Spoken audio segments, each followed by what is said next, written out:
Welcome back to the Deep Dive. Today, we are looking at a single, really extraordinary source. It's a personal narrative pulled from a YouTube transcript that charts this path. I mean, it goes from the literal foundation of a construction site to the very top of a university class. It really is a blueprint for resilience, isn't it? And it's all fueled by, well, pure necessity. Exactly. And the person at the center of this story, he had a great way of putting it. Oh, yeah. He called his own life a reality show sem camera, a reality show without cameras. I love that. Full of drama, self-improvement, and he also mentioned, what was it? Umas boas risadas no meio do caos. Some good laughs in the middle of the chaos. It just says so much about his perspective. It really does, and that sets the tone perfectly. Okay. Our mission here isn't just to, sit back and admire the journey. Right. We want to really dig into how the intense pressure of financial hardship in his childhood didn't just motivate him, it actually forged this unique, diverse skill set. A collection of really hard-won experiences. Yes, that ultimately led to this astounding academic triumph. So, for you listening, the goal is to walk away understanding how constraints can actually breed excellence.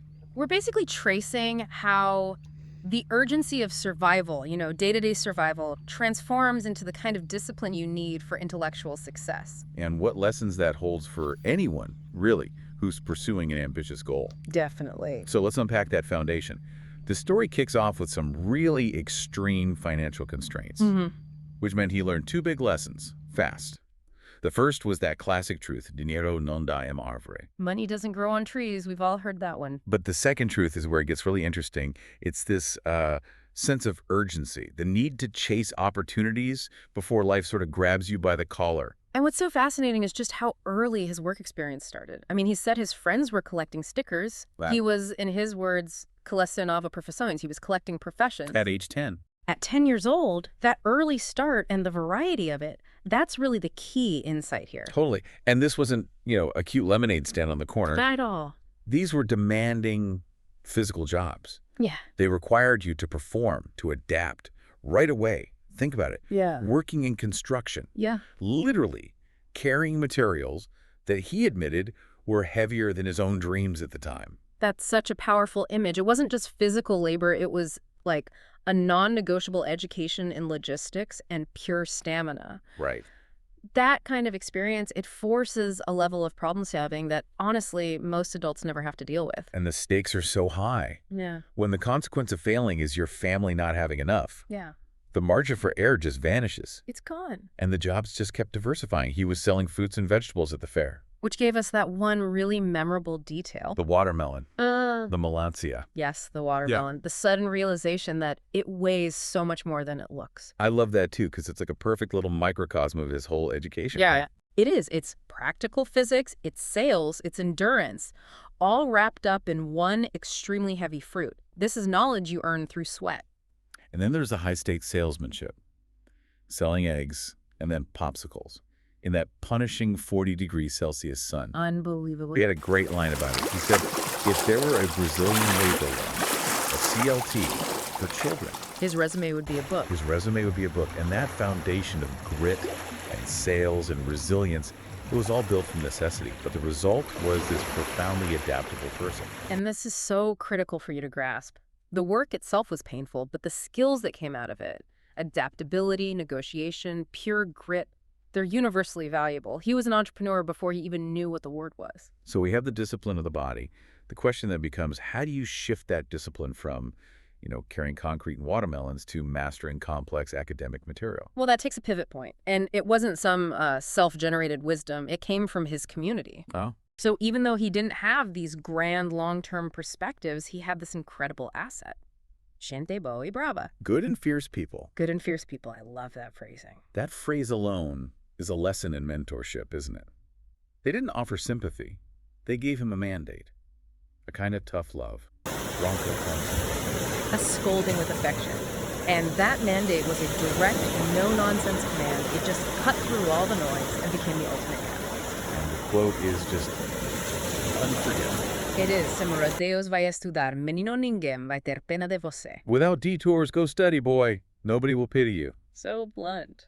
So powerful. But how does that, How does a simple scolding from the community actually translate into the monumental discipline you'd need to study and work full-time? Because it reframes the entire purpose of education. See, when you come from that kind of resource scarcity, studying stops being a choice. It's not an exploration of your interests. It Wow. becomes a non-negotiable mandate for survival, for social ascent. That tough love was the catalyst that made him realize studying was his virata de jogo, His game changer. his game changer. It was Okay. the only available, legitimate path up and out, So all that discipline he learned, selling those melting popsicles directly transferable. and carrying that heavy fruit, was immediately transferable. The high stakes of the construction job became the high stakes of the entrance exam. Exactly. The focus and efficiency you learn under that kind of financial duress, they're powerful accelerators in an academic setting. Failure just wasn't an option. Because the alternative was going right back to the construction site, but without any way to escape it. Mm-hmm. Speaking of high stakes, let's talk about the result. Mm-hmm. Once he got into college, the routine sounds just absolutely punishing. It requires a level of stamina that, frankly, very few people could sustain. He was studying all day, Intensely. working all night, and then trying to sleep during what he called some mysterious interval that only God knows where I fit in. It's a completely unsustainable schedule, but it shows the power of having such a clear, immediate purpose. And yet, the results he achieved under that immense pressure are, well, they're just astounding. This wasn't just scraping by. This wasn't just passing. This was performing at the absolute top of the class. He didn't just make it, he dominated. He passed the notoriously difficult the university entrance exam In first place. in first place for his course, and then he graduated as the second best student in the entire class. The kid who was collecting odd jobs is now the academic high achiever.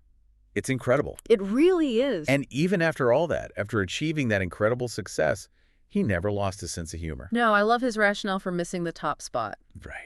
He said a nap must have escaped him somewhere along the line. That little joke, it just reveals so much about his perspective. He's celebrating excellence, but he's also acknowledging the immense toll it took. And he's refusing to obsess over perfection.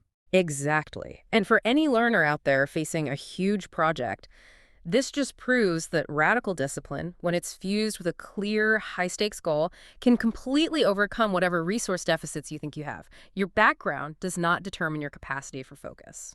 Let's step back for a second and just summarize this whole trajectory. He called it a mix of commedia, drama, e avventura. Comedy, drama, and adventure. It's not just a series of events, is it?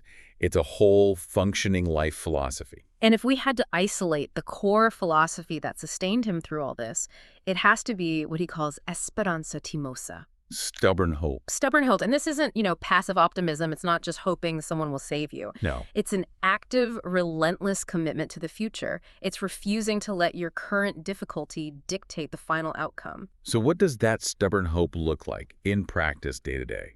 It means taking that instruction from his community, nobody will pity you, and internalizing it, and using that realization as fuel. It's the refusal to be paralyzed by the anxiety of it all.